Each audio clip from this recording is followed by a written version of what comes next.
दिनेश एक रेस्तरां में उदास बैठा अपनी बीती जिंदगी के बारे में सोच रहा होता है, जिसमें कॉलेज के दिन, उसके दोस्त और प्रिया प्रिया जिसे वह दिलो जान से मोहब्बत करता था, उसके साथ बिताया एक एक पल कितना प्यारा था। वे दोनों एक दूसरे के साथ ही जीना मरना चाहते थे। दिनेश प्रिया की याद में खो जाता है। दिनेश, प्रिया, मुझसे इंतजार नहीं होता, मैं तुम्हें जल्द से जल्द अपनी बनाना चाहता हूँ। प्रिया, सब्र करो, सब्र, सब्र का फल मीठा होता है। तुम जानते हो, मुझसे बड़ी बहन अभी कुंवारी है, उसकी शादी के बाद ही हमारी शादी हो सकती है। दिनेश, जानता हूँ, पर इस दिल को कैसे समझाऊं? दिल है कि मानता नहीं। दिनेश ने अपने दिल पर हाथ रखकर फिल्मी अंदाज में कहा, और फिर दोनों हंसने लगे।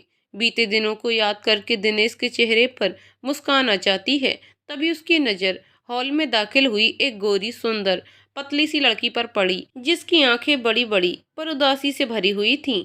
दिनेश को अचानक ही कुछ याद आया। हॉल पूरा भरा हुआ था। वह लड़की खाली सीट देखने के लिए दिनेश के पास से गुजरी तो दिनेश ने उसे आवाज लगाई, दिव्या, दिव्या। दिनेश की आवाज सुनकर हैरान हो गई। इतने सालों बाद भी वह दिनेश की आवाज को भूल नहीं पाई थी। उसने मुड़कर देखा। आज इतने सालों के बाद दिनेश को देखकर उसे यकीन नहीं हो रहा था। वह उसके पास आई तो दिनेश अपनी सीट से उठ गया और उसे गले से लगा लिया। दिव्या तो सुन्न सी हो गई।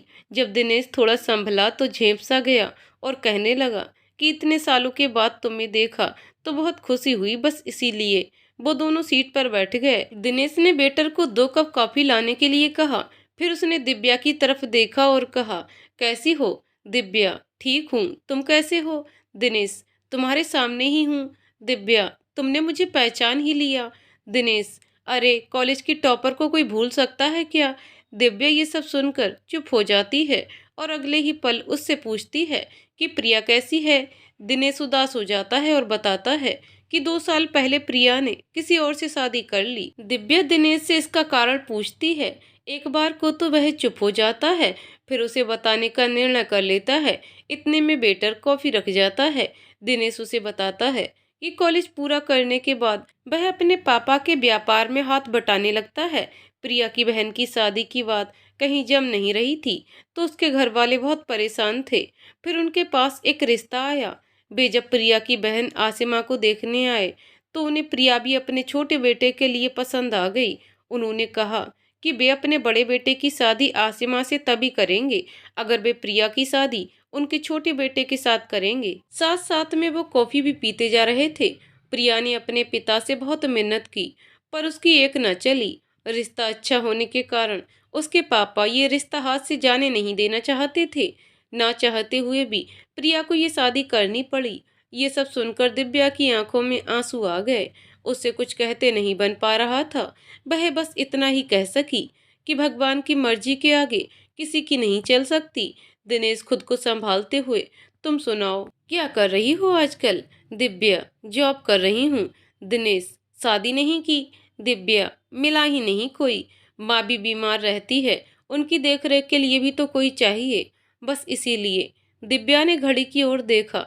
7 बज गए थे तो उसने कहा कि उसे अब चलना चाहिए। दिनेश उसे कहता है कि वह उसे छोड़ देगा। दिव्या मान जाती है।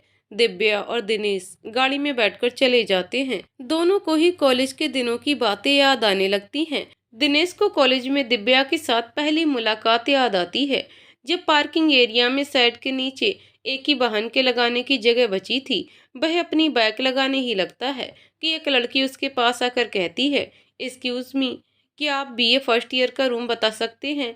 वह उसे रूम बता रहा होता है। तभी उसकी सहेली ने अपनी एक्टिवा उस इकलौती जगह पर पार्क कर दी। फिर उसकी सहेली उसका हाथ पकड़कर ले गई। मुझे बहुत हैरानी हुई कि पूरी बात भी नहीं सुनी और भाग गई। खैर, मुझे क्या, मैं जैसे ही बाइक पार्क करने लगा तो वह जगह बुक हो चुकी थी। मैंने उन दोनों लड़कियों की ओर देखा तो दिव्या ने एक हाथ से अपने कान को पकड़कर सॉरी कहा।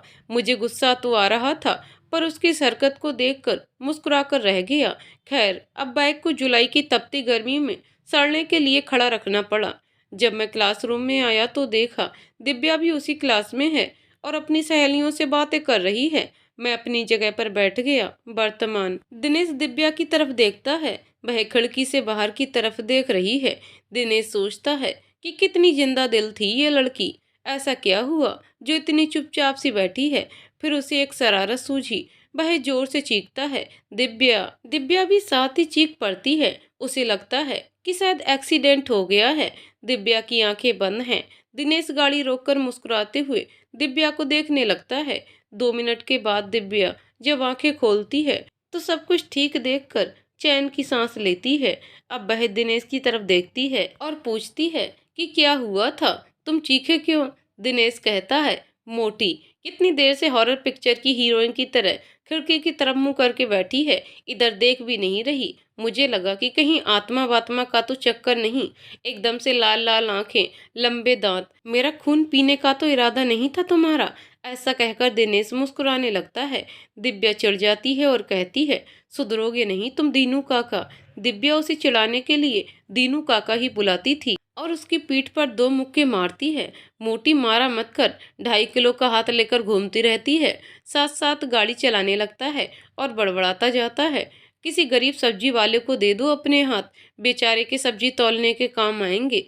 दिव्या बस उसकी बातें सुनकर मुस्कुराती रहती है। थोड़ी देर में वो लोग घर पहुंच जाते हैं। दोनों गाड़ी से बाहर निकलते हैं। दिव्या दिनेश से कुछ कहने लगती है और देखती है कि दिनेश घर के अंदर जा रहा है। वह भी उसके पीछे पीछे अंदर चली जाती है। दिव्या की मम्मी हॉल में बैठकर दिव्या का इंतजार कर रही हैं। दिव्या के साथ दिनेश को देखकर उसे पहचानने की कोशिश करती हैं। दिनेश उनके पांव छूकर पूछता है, भूल तो नहीं गई आंटी जी। आंटी जी सोचते हुए, तुम दिनेश, तुम्हें कैसे भूल सकती हूँ, अकेले ही तो इसके मित्र हो तुम। दिव्या कहती है कि आप लोग बातें करो, मैं डिनर लगाती हूँ। डिनर मेड बनाकर जा चुकी है। कैसी हैं आप। बस ये टांगे काम करती हैं, इलाज चल रहा है। तुम बेटा बड़े दिनों बाद आए हो। हाँ आंटी जी, बिजनेस के सिलसिले में बाहर ही था, अब तो यहीं पर सेट हो गया हूँ, तो आना जाना लगा रहेगा। अच्छा ही है बेटा, हमारा भी दिल लगा रहेगा। आंटी जी, एक बात पूछना चाहता हूँ। हाँ पूछो बेटा। पहले तो कितना बोलती थी, अब क्या हुआ है इसको, ऐसे चुपचाप क्यों है। मेरे बीमार होने के कारण घर और बाहर का सारा बोझ इसके कंधों पर आ गया, शायद इसी कारण। दिनेश को सोचने लगता है।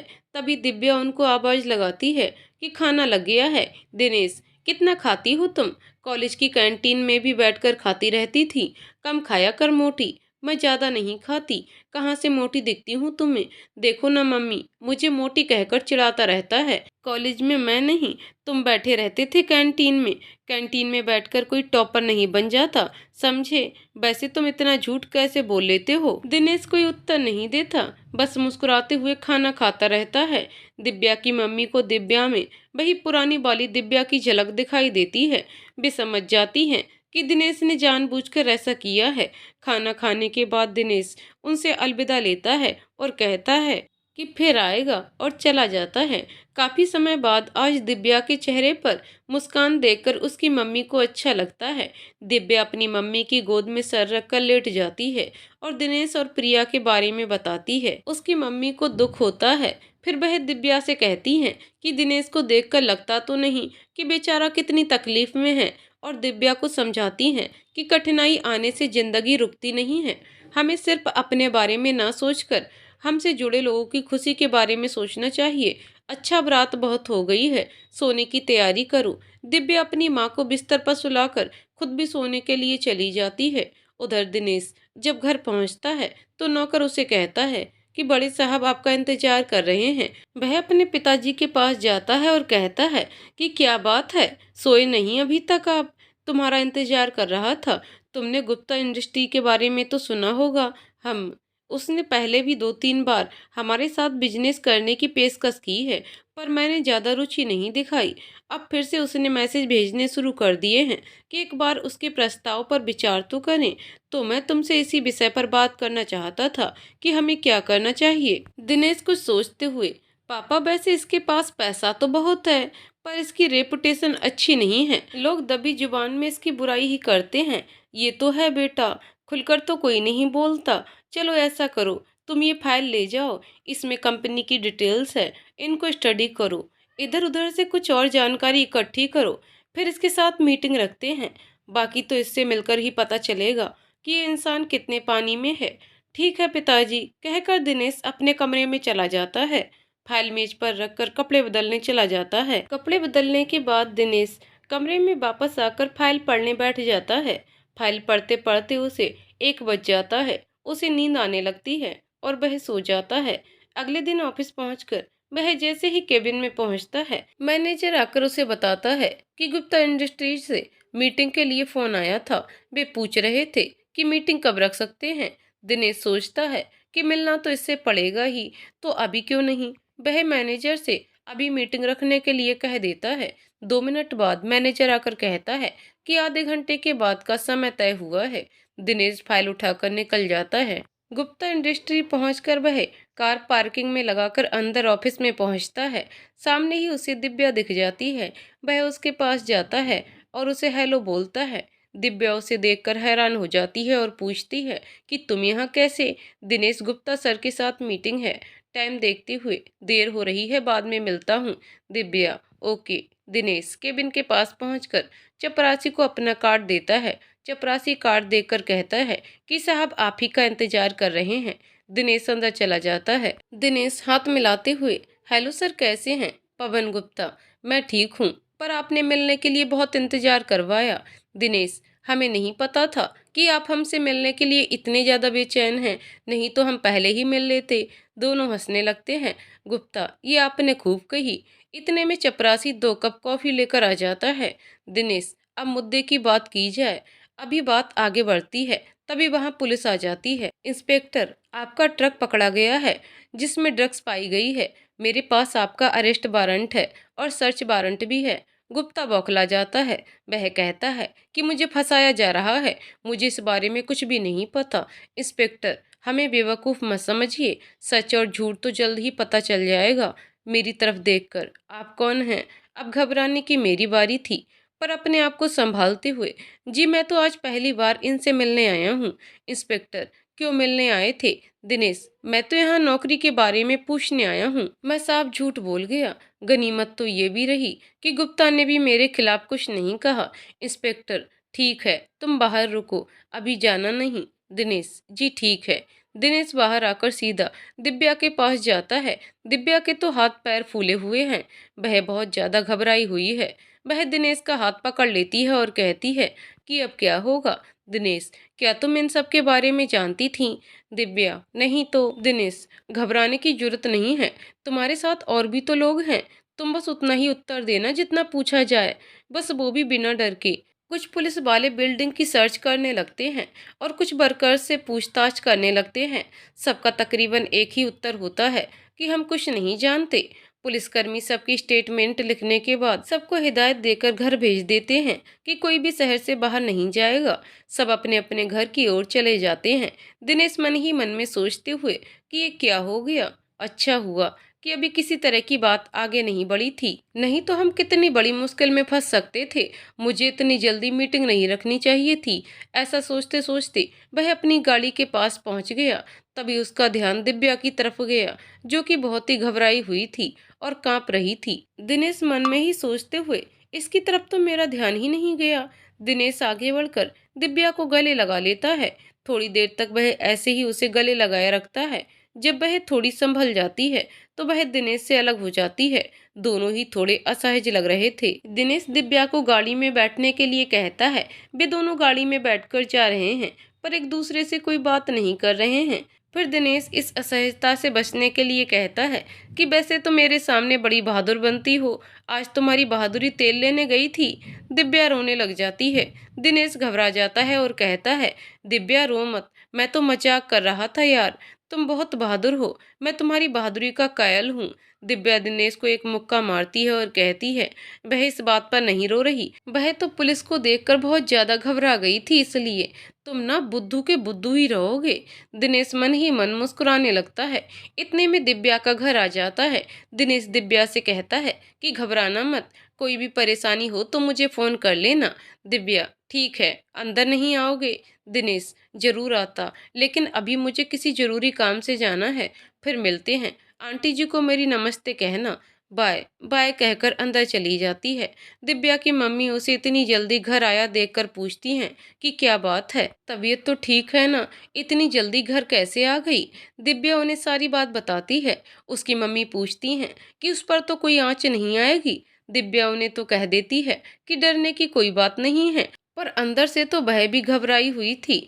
उधर दिनेश अपनी कंपनी पहुंचकर सीधा अपने पापा के पास पहुंच जाता है और उन्हें सारी बात बताता है। उसके पापा कुछ सोचने लगते हैं, फिर कहते हैं कि कोई डरने की बात नहीं है। अच्छा हुआ कोई डील करने से पहले ही सब कुछ सामने आ गया। गुप्ता इंडस्ट्री को पुलिस सील कर देती है। सारे कर्मचारी बेरोजगार हो जाते हैं, पर घर चलाने के लिए पैसा बहुत ही जरूरी है, तो वे कहीं ना कहीं काम ढूंढ ही लेते हैं। पर दिव्या, वह तो घर पर ही बैठी है। अब उसे भी चिंता लग जाती है, जमा पूंजी तो खत्म होती जा रही है। वह ये सब सोच रही है, तभी दिनेश वहां पहुंच जाता है। दिव्या अपने ही ख्यालों में खोई हुई है। उसे दिनेश के आने का पता ही नहीं चलता। दिनेश कुछ देर उसे देखता रहता है, फिर वह इधर उधर देखता है। उसे वहां एक इरेजर मिलती है। वो उसे उठाकर दिव्या की गोद में फेंक कर जोर से चीखता है, छिपकली। दिव्या चीख मारते हुए भागने लगती है और दिनेश चुपचाप सोफे पर बैठकर उसे देखता रहता है। दिव्या की मम्मी उसे देखकर हंसती जा रही हैं।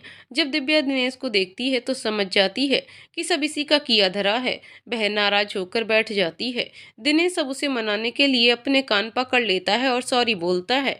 दिव्या, तुम्हें हर वक्त मजाक सूझता रहता है, तुम कभी किसी की परेशानी तो समझ नहीं सकते। दिनेश, बिल्कुल समझ सकता हूँ, अगर कोई बताए तो। दिव्या, नौकरी छूट गई है मेरी, कंपनी को सील कर दिया है पुलिस ने। दिनेश, ये भी कोई परेशान होने वाली बात है, कोई और ढूंढ लो। दिव्या, हाँ, जैसे सब लोग मेरे लिए पलके बिछाकर बैठे हैं कि दिव्या जी हमारे साथ काम करके हमें कृतार्थ करें। नौकरी ढूंढना कोई आसान काम नहीं है। दिनेश, बात तो तुम सही कह रही हो, आज से तुम्हारे लिए नौकरी ढूंढना मेरी जिम्मेदारी। अब खुश हो।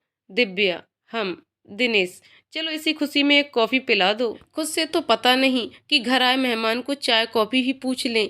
दिव्या, ज्यादा ड्रामा करने की जरूरत नहीं है, अभी लाई। दिनेश को किसी का फोन आता है। वह बात करके फोन रखता है। इतने में दिव्या कॉफी लेकर आ जाती है। कॉफी पीते हुए दिनेश पूछता है कि पुलिस की जांच कहाँ तक पहुंची। दिव्या, गुप्ता सर के केबिन के अंदर एक और केबिन था, वहीं से सारी डील्स होती थी। मैनेजर भी सर के साथ मिला हुआ था। उसी केबिन में बहुत सारा माल बरामद हुआ है। दोनों रिमांडर पर हैं। दिनेश, अच्छा मैं चलता हूँ। दिनेश के जाने के बाद दिव्या सोचती है कि बिल्कुल भी नहीं बदला, आज भी सबकी परवाह करता है। दिनेश अपने घर पहुंचता है। उसके पापा हॉल में बैठकर कोई काम कर रहे हैं। वह भी पास बैठ जाता है। वह अपने मन में सोचते हुए कि दिव्या को नौकरी देने के लिए बात करे या नहीं। पापा तो गुप्ता से जुड़े हुए किसी भी व्यक्ति से कोई लिंक नहीं रखेंगे। फिर वह सोचता है कि बात करने में हर्जी क्या है। दिनेश, पापा एक बात कहनी थी। पापा, हाँ कहो। दिनेश, मेरी एक फ्रेंड है जो गुप्ता इंडस्ट्री में काम करती थी, अब उसकी नौकरी चली गई है, तो मैं सोच रहा था कि उसे अपनी कंपनी में जॉब दे दी जाए तो। पापा, बेटा तो इसमें इतना सोचकर बोलने की कोई बात नहीं है। एक पल रुकते हुए, पर मैंने तो किसी को पहले ही नौकरी पर रख लिया है। किसे? अनाथालय में एक लड़की बच्चों को ट्यूशन पढ़ाती है, उसको भी नौकरी की बहुत जरूरत है। मैंने उसे कल से आने के लिए कह दिया है। तुम चिंता मत करो, तुम्हारी दोस्त के लिए भी देखते हैं कुछ। ओके पापा, और सोने के लिए चला जाता है। अगले दिन वह ऑफिस में बैठा कुछ काम कर रहा है, तभी उसे पापा का मैसेज मिलता है कि मेरे केबिन में आओ। जैसे ही वह केबिन में पहुंचता है, उसकी नज़र वहां बैठी लड़की पर पड़ती है, दिव्या। दिव्या भी उसको देखकर हैरान रह जाती है और कहती है, तुम यहाँ? पापा, तुम दोनों एक दूसरे को जानते हो? दिनेश, पापा यही तो मेरी दोस्त है जिसके बारे में मैं आपसे बात कर रहा था। पापा, हम। यही वह लड़की है जो अनाथालय में ट्यूशन देती है। चलो दोनों की परेशानी सुलझ गई। दिव्या मन ही मन सोचती है कि दोनों कितने अच्छे हैं जो मेरी इतनी केयर कर रहे हैं। मैं कितनी लकी हूँ, मैं इनको शिकायत का कोई मौका नहीं दूंगी। वह ऐसा सोच ही रही थी कि दिनेश के पापा ने कहा, कहाँ खो गई? दिव्या, कहीं नहीं सर, मैं आपका किन शब्दों में धन्यवाद करूं? दिनेश तपाक से बोला, मुझे एक कप कॉफी पिलाकर। उसके पापा हंसने लगते हैं और कहते हैं कि इतना बड़ा हो गया पर हरकतें बच्चों जैसी करता है। बेटा तुम ये धन्यवाद जैसी भारी भरकम बातों में मत फंसो। दिनेश से इसे ले जाओ और सारा काम समझा दो। दिनेश और दिव्या वहां से चले जाते हैं। दिव्या दिनेश से, तुमने तो बड़ी ही जल्दी मेरी परेशानी दूर कर दी। दिनेश, जानती नहीं हो तुम, जादूगर हूं मैं। दिव्या मन में सोचते हुए, तुम्हारा जादू तो कब से मुझ पर चल चुका है, बस तुम्हें ही दिखाई नहीं देता। वह तो इसी बात से खुश है कि दिनेश के साथ वक्त बिताने को मिल जाएगा। दिनेश दिव्या को स्टाफ मेंबर से मिलवाता है। मयंक, प्रीतम, नीलिमा आदि। दिव्या सबको हेलो बोलती है। सब उससे मिलकर अपने काम में लग जाते हैं। दिनेश उसे सारा काम समझा देता है और उसकी चेयर के पास पहुंचकर, मोहतरमा, यहाँ विराजमान हो जाइए। अगर कुछ समझ ना आए तो पूछ लेना, और हाँ, शाम को कॉफी पिलाना मत भूलना। दिव्या मुस्कुराकर हामी भर देती है। तभी चपरासी रामू दिव्या को फाइल पकड़ा जाता है। दिव्या अब अपने काम में तल्लीन हो जाती है। शाम कब हो जाती है उसे पता ही नहीं चलता। दिनेश उसके पास जाकर, मैडम, सारा काम आज ही कर लेंगी कि कल के लिए भी कुछ छोड़ देंगी? दिव्या, ओहो, छुट्टी का टाइम हो गया, मुझे पता ही नहीं चला। चलो चलते हैं, कहकर सारा सामान समेटती है और अपना पर्स उठा लेती है। दोनों निकलकर गाड़ी में बैठ जाते हैं। दिनेश गाड़ी घर की ओर लेकर जा रहा है तो दिव्या पूछती है कि कॉफी नहीं पीनी? दिनेश, पीनी है, पर घर जाकर। तुम्हारे हाथों से बनी हुई बहुत टेस्टी कॉफी बनाती हो तुम। दिव्या, थैंक्स। दिनेश, बस थैंक्स? मैंने द ग्रेट दिनेश ने तुम्हारी तारीफ की है, उसे बस छोटा सा थैंक्स? कितनी कंजूस हो तुम। अरे कसीदे पढ़ो मेरे तुम तो। दिव्या, अरे जाओ दीनू काका, कसीदे पढ़ूं, और वो भी मैं? सूरत देखी है अपनी? तुम्हें तो मेरा एहसान मानना चाहिए कि मैंने तुम्हें थैंक्स कहकर इतनी इज्जत दी, वरना तुम्हें तो मैं थैंक्स भी ना बोलूं। इतने में घर आ जाता है और वह गाड़ी खोलकर अंदर चली जाती है। पीछे पीछे दिनेश भी चला आता है। सामने ही दिव्या की मम्मी बैठी हैं। दिनेश उनके पांव छूता है और कहता है कि इस नकचड़ी को आप कुछ कहती क्यों नहीं? मैंने इसकी नौकरी लगवाई और ये मुझे थैंक्स भी नहीं बोल रही। मम्मी दिव्या की तरफ देखती हैं। दिव्या, ये झूठ बोल रहा है, मैंने इसको थैंक्स बोला है, कहकर उसको मारने के लिए पीछे दौड़ती है। अब दिनेश आगे, दिव्या उसके पीछे। दिनेश सीढ़ियां चढ़कर ऊपर दिव्या के कमरे में चला जाता है और दरवाजे के पीछे छुप जाता है। जैसे ही दिव्या कमरे में आती है, वह एकदम से उसे डरा देता है। दिव्या गुस्से में उसे मारने लगती है और तभी दोनों का पैर फिसलता है और दोनों बेड पर गिर जाते हैं। दोनों कुछ पल ऐसे ही एक दूसरे को देखते रहते हैं। फिर दिनेश संभलता है और दिव्या को पीछे हटाकर उठ जाता है और अपने बाल ठीक करके बाहर चला जाता है। नीचे आकर चाबी उठाकर जाने लगता है कि आंटी जी पूछती हैं, क्या हुआ? रुको तो। दिनेश, जरूरी काम याद आ गया, फिर आऊंगा, कहकर तेजी से चला जाता है। दिव्या नीचे आती है तो उसकी मम्मी उससे पूछती हैं कि तुमने उससे कुछ कहा तो नहीं, बड़ी जल्दी में चला गया? दिव्या, नहीं, उससे कुछ काम था। पर अंदर ही अंदर दिव्या को अजीब सा महसूस हो रहा था, एक अजीब सी खुशी, अजीब सा सुरूर। वह खाना बनाने किचन में चली जाती है और सोचती है कि काश ये वक्त यहीं ठहर जाता। वह एक बार फिर से सपने देखने लग जाती है। गाड़ी में बैठकर वह सोचता है कि दिव्या के साथ पहले तो ऐसा कुछ भी फील नहीं हुआ, फिर आज ये सब। उसे प्रिया के साथ बिताया वक्त याद आ जाता है। कैसे कितनी ही देर वे एक दूसरे की आंखों में देखते रहते थे। प्रिया की गोद में सर रखकर लेटे लेटे कितने हसीन सपने देखते थे। सब सपने ही बने रह गए। इतना सोचते ही उसकी आंखों में आंसू आ गए। कितनी ही देर वह ऐसे ही इधर उधर गाड़ी चलाता रहा। जब वह संभला तो घर की ओर चल दिया। घर पहुंचकर वह सीधा अपने कमरे में चला जाता है। उसके पापा उसकी सारी स्थिति जानते हैं। वे भगवान से प्रार्थना करते हैं कि मेरे बच्चे की जिंदगी में भी खुशियां लिख दे, और वे भी बिना खाना खाए अपने कमरे में चले जाते हैं। उनका नौकर बहुत पुराना है, उसे घर की हर एक बात पता है। वह जानता है कि अगर बड़े साहब ने खाना नहीं खाया तो उनकी शुगर कम हो जाएगी। वह कुछ सोचते हुए दिनेश के कमरे की ओर बढ़ जाता है। कमरे के बाहर पहुंचकर वह दरवाजा खटखटाता है। दिनेश दरवाजा खोलते हुए, तुम? क्या बात है? बड़े साहब ने खाना नहीं खाया, उनकी शुगर कम हो जाएगी। हम, चलो मैं आता हूँ, तुम पापा का और मेरा खाना लेकर पापा के कमरे में आ जाना। वह अपने पापा के कमरे में जाता है और पूछता है कि आपने खाना क्यों नहीं खाया? पापा, मुझे भूख नहीं थी इसलिए। पापा झूठ बोल देते हैं। इतने में रामू काका खाना लेकर आता है। दिनेश, पर मुझे तो बहुत भूख लगी है, मुझे कंपनी दे दीजिए। इतना कहकर दिनेश खाने का एक निवाला अपने पिताजी की तरफ बढ़ाता है। थोड़ी नानुकुर के बाद पापा खाना खा लेते हैं। खाना खत्म करते ही, पापा, दिनेश, क्यों बीती बातों को दिल से लगाकर बैठे हो? वह तुम्हारा अतीत था, उसे भूल जाना ही बेहतर होगा। प्रिया अपनी जिंदगी में आगे बढ़ चुकी है, तुम्हें भी आगे बढ़ जाना चाहिए। दिनेश, पापा बार बार ही वही बातें क्यों दोहराते हैं, मुझे समझ नहीं आता। पापा, तुम इतने स्वार्थी तो नहीं थे, तुम्हें सिर्फ अपना ही दुख दिखाई देता है। मेरे बारे में कभी सोचा है तुमने? मेरे जाने के बाद अकेले रह पाओगे? मुझे भी तो बहू और तुम्हारे बच्चों को देखने की चाहत है, उसका क्या? पापा ने इतने भोलेपन से कहा कि दिनेश की हंसी निकल जाती है। दिनेश हंसते हुए, तो मुझे ही अपनी बहू समझ लीजिए, मैं साड़ी पहनकर आ जाता हूँ। पापा, हर बार ऐसे ही मेरी बातें हंसी में टाल देते हो, पर सोचना जरूर। दिनेश उन्हें गुड नाइट कहकर अपने कमरे में आ जाता है और एक उदासी उसके चेहरे पर आ जाती है। वह सोचता है कि पापा कुछ गलत तो नहीं कह रहे हैं, पर मैं दोबारा किसी से प्यार कर पाऊंगा। ऐसे ही सोचते सोचते उसे नींद आ जाती है। अगले दिन दिव्या ऑफिस में पहुंचती है और सबसे हेलो बोलती है। मयंक और नीलिमा उसके टेबल के पास पहुंच जाते हैं। मयंक और नीलिमा, हाय दिव्या, कैसी हो? दिव्या, ठीक हूँ। तभी वहां दिनेश आता है और सीधा दिव्या के पास पहुंचता है। मयंक और नीलिमा उसे गुड मॉर्निंग कहते हैं। वह उन दोनों को सिर हिलाकर उत्तर देता है और फिर दिव्या की तरफ देखकर, तुम खुद क्यों चली आई? मैं तुम्हें लेने गया था। दिव्या हैरान होकर, तुम्हारा घर तो दूसरी तरफ है, तुम क्यों आए? मैं आ जाया करूंगी। दिनेश, कोई जरूरत नहीं है अकेले आने की, मैं तुम्हें लेने आ जाया करूंगा। दिव्या, तुम्हारी मर्जी।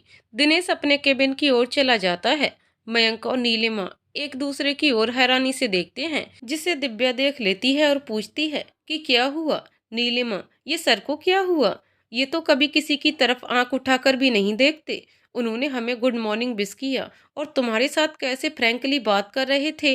दिव्या हंसते हुए, ओहो, जलन की बदबू आ रही है मुझे। तुम्हारी परेशानी क्या है? उन्होंने तुम्हें गुड मॉर्निंग विश किया या मेरे साथ बात की? नीलिमा, मुझे ये बताओ कि क्या जादू कर दिया है तुमने सर पर कि तुम पर लट्टू हो गए हैं? दिव्या हंसते हुए, लट्टू बट्टू कुछ नहीं है, वह मेरा बचपन से फ्रेंड है। मयंक और नीलिमा झेंप जाते हैं और अपनी सीट पर चले जाते हैं। दिव्या भी अपना काम करने लग जाती है। पूरा दिन काम करने में ही निकल जाता है। दिनेश दिव्या को लेकर घर की ओर चल पड़ता है। रास्ते में वे लोग आइसक्रीम खाते हैं और घर पर आ जाते हैं। अब हर रोज का यही रूटीन हो गया, सुबह से शाम तक काम, फिर ऐसे ही रात को कभी पानी पूरी, कभी आइसक्रीम खाते और बातें करते वे लोग घर पहुंचते। दिनेश अब खुश भी रहने लगा था, उधर दिव्या भी खिली खिली रहने लगी थी। दोनों के पापा मम्मी इस बदलाव को महसूस कर रहे थे और अंदर ही अंदर भगवान का धन्यवाद भी कर रहे थे। ऐसे ही एक दिन वे शाम को घर आ रहे थे और दिनेश आइसक्रीम लेने चला गया। दिव्या गाड़ी से बाहर आकर खड़ी हो गई। तभी वहां दो लड़के आए और दिव्या को छेड़ने लगे। हाँ जी मैडम जी, यहाँ अकेले खड़े रहकर किसका इंतजार कर रही हैं? हम आ जाएं। दिव्या बहुत ज्यादा डर जाती है। वह घबराकर दिनेश को ढूंढने लगती है। दिव्या को डरा देखकर उन लोगों का हौसला और बढ़ जाता है। वे दिव्या के और नजदीक आ जाते हैं। दिव्या थोड़ा पीछे हट जाती है। जैसे ही वे दिव्या का हाथ पकड़ने लगते हैं, दिनेश वहां पहुंच जाता है और दोनों की धुनाई कर देता है और लोग भी इकट्ठा होने लगते हैं, तो वो दोनों भाग जाते हैं। दिनेश भाग गए। वह देखता है कि दिव्या बहुत ज्यादा डर गई है, तो वह उसे पास ही एक बेंच पर बैठा देता है और खुद भी साथ में बैठ जाता है। वह दिव्या का हाथ अपने हाथ में ले लेता है। दिव्या उसके कंधे पर अपना सर रख लेती है और उसके आंसू दिनेश के कंधे पर गिरते हैं, पर दिनेश चुप ही रहता है। जब थोड़ी देर के बाद दिव्या चुप हो जाती है, तो सीधा होकर बैठ जाती है और दिनेश को थैंक्स कहती है। दिनेश उसकी तरफ मुंह करके बैठ जाता है और कुछ देर उसके चेहरे की ओर एकटक देखता रहता है। दिव्या जब ऐसे उसको अपनी तरफ देखते देखती है, तो थोड़ी असहज हो जाती है। वह इधर उधर देखने लगती है, पर दिनेश अब भी दिव्या को वैसे ही देख रहा है। अब दिव्या से रहा नहीं गया। वह दिनेश से पूछती है कि ऐसे क्या देख रहे हो? दिनेश, दिव्या यार, तू मुझे कब से सीरियसली लेने लग गई? मैं तो मजाक कर रहा था, तुम तो सचमुच में अपने हाथ सब्जी वाले को दे आई। मुझे तो बात बात पर मारने लगती है, उन्हें क्यों नहीं कुछ कह पाई? दिव्या गुस्से में, तुम सुधरोगे नहीं, यहाँ मेरी डर के मारे जान निकली जा रही है और तुम्हें मजाक सूझ रहा है? दिनेश गंभीरता से, मजाक नहीं है ये। तुम लड़कियों को क्यों हर समय सहारे की जरूरत पड़ती है? क्यों तुम ऐसी परिस्थितियों में कमजोर पड़ जाती हो? क्यों तुम चाहती हो कि कोई हीरो आकर तुम लोगों को बचाए? तुमने देखा उसने कितनी शराब पी रखी थी, उसे सीधा खड़ा भी नहीं हुआ जा रहा था। तुम उससे भी डर गईं। तुम अगर उसे अपनी पूरी ताकत लगाकर एक धक्का मारती तो वह वहां से भाग जाता। दिव्या सोचती है, सच ही तो कह रहा है दिनेश। क्यों मैं इतना डर गई? वह ये सब सोच रही थी, तभी दिनेश गाड़ी स्टार्ट करके हॉर्न बजाने लगता है। दिव्या गाड़ी में जाकर बैठ जाती है। रास्ते भर दोनों में कोई बात नहीं होती। घर आने पर दिनेश गाड़ी रोक देता है। जैसे ही दिव्या गाड़ी से उतरती है, दिनेश गाड़ी मोड़ लेता है और बिना उससे मिले चला जाता है। दिव्या कुछ देर वहीं पर खड़े होकर उसे जाते हुए देखती रहती है। फिर धीरे धीरे वह भी अपने घर के अंदर चली आती है। दिव्या अपनी मम्मी से भी ज्यादा बात नहीं करती और खाना खाकर अपने कमरे में सोने चली जाती है। बिस्तर पर लेटकर वह दिनेश की बात के बारे में सोचते सोचते ही सो जाती है। सुबह रविवार की छुट्टी थी तो उसने सोचा कि रात को मम्मी के साथ ढंग से बात भी नहीं की, आज पूरा दिन उनके साथ ही बिताऊंगी। वह नीचे आती है तो उसे पता चलता है कि मेड आज छुट्टी पर है, तो वह किचन में नाश्ता बनाने चली जाती है। थोड़ी देर बाद वह प्लेट में आलू के पराठे लेकर किचन से ही आवाज लगाती हुई आती है, गर्मा गर्म आलू के पराठे तैयार हैं जहाँ पनाह। वह ऐसे हाथ हिलाकर कहती है कि दिनेश उसे देखकर एक बार तो मुस्कुरा देता है, फिर अगले ही पल उसके हाथ से प्लेट छीन कर कहता है कि जहां पनाह को खिलाने से पहले वह खुद खाकर देखेगा कि खाने लायक हैं कि नहीं। दिव्या प्लेट पीछे खींचकर तुनकते हुए कहती है, तुमने मेरे हाथ के पराठे खाए हैं कभी? उंगलियां चाटते रह जाओगे। दिनेश प्लेट छीनते हुए, इसका सर्टिफिकेट तो मैं ही दूंगा, वह भी इसे खाने के बाद। तुम जाओ आंटी जी के लिए और लेकर आओ। दिव्या किचन में चली जाती है। दिव्या की मम्मी दिनेश से कहती है कि तुम्हारे आने के बाद से ही ये खुश रहने लगी है, पहले तो इसकी मुस्कुराहट के लिए भी तरस गई थी। इतने में दिव्या अपनी मम्मी के लिए भी नाश्ता ले आती है। दिनेश, तुम अपना नाश्ता भी ले आओ, और हाँ, मेरे लिए एक और पराठा ले आना। दिव्या, अच्छे लगे? दिनेश, ठीक है, वो क्या है ना, पेट तो भरना ही है, बस इसीलिए। दिव्या उसे घूर कर देखती है और पैर पटकते हुए चली जाती है। दिव्या के जाने के बाद दिनेश उसकी मम्मी से पूछता है कि उदास रहती थी। उसकी मम्मी बताती हैं कि वह किसी को चाहती थी। तभी दिनेश एकदम से उछलकर कहता है कि सच में मम्मी? हाँ, पर वह किसी और से प्यार करता था, ये तो उसको बता भी नहीं पाई और इसका दिल टूट गया। तभी दिव्या आ जाती है और वह भी नाश्ता करने लगती है। नाश्ता करने के बाद मम्मी हाथ धोने चली जाती हैं और वे दोनों वहीं बैठे बैठे बातें करने लगते हैं। दिव्या, रात को तो बड़े गुस्से में गए थे, अब सुबह सुबह कैसे आ गए? दिनेश, हाँ तो गया था, मेरी मर्जी। दिव्या, तुम कोई भी जवाब सीधे सीधे नहीं दे सकते। दिनेश, आंटी जी बता रही थी कि तुम कॉलेज में किसी से प्यार करती थी, बताया क्यों नहीं उसे? दिव्या एकदम से सकपका जाती है। वह इस प्रश्न के लिए तैयार नहीं थी। वह थोड़ा संभल कर कहती है कि वह किसी और को प्यार करता था, बस इसीलिए। दिनेश, पता नहीं किस उल्लू को पसंद कर लिया था तुमने, जो इतनी प्यारी लड़की का प्यार नहीं दिखाई दिया। दिव्या उसकी बात सुनकर हैरान हो जाती है और सोचती है कि वो उल्लू तुम ही तो हो, पर दिनेश के सामने नाराज होने का दिखावा करते हुए कहती है कि उल्लू नहीं है वो। दिनेश भी आज पूरे मूड में है। वह मुस्कुराते हुए कहता है कि अच्छा तो कोई लंगूर जैसा होगा। दिव्या गुस्से में, लंगूर भी नहीं है, वह कोई जानवर जैसा नहीं है, समझे तुम? दिनेश उसे और चिढ़ाते हुए भोली सी सूरत बनाकर, अच्छा किसी जानवर जैसा नहीं है तो फिर कोई एलियन होगा। दिव्या को अब गुस्सा आ जाता है और वह उसे कुशन उठाकर मारती है, लेकिन दिनेश तो वहां था ही नहीं, वह तो पहले ही भाग जाता है। दिव्या उसके पीछे भागती है और दिनेश उसका पर्स उसकी तरफ फेंक कर कहता है कि तुम गाड़ी में भूल गई थी, वही लौटाने आया था। वैसे पराठे बहुत टेस्टी थे। कहते कहते गाड़ी स्टार्ट कर वहां से चला जाता है और दिव्या प्यार से उसे जाते हुए देखती रहती है। दिव्या सारा दिन दिनेश की बातें ही सोचती रहती है। अगले दिन ऑफिस में दिनेश के पापा इन दोनों को अपने केबिन में बुलाते हैं और एक प्रोजेक्ट पर इकट्ठा काम करने को कहते हैं।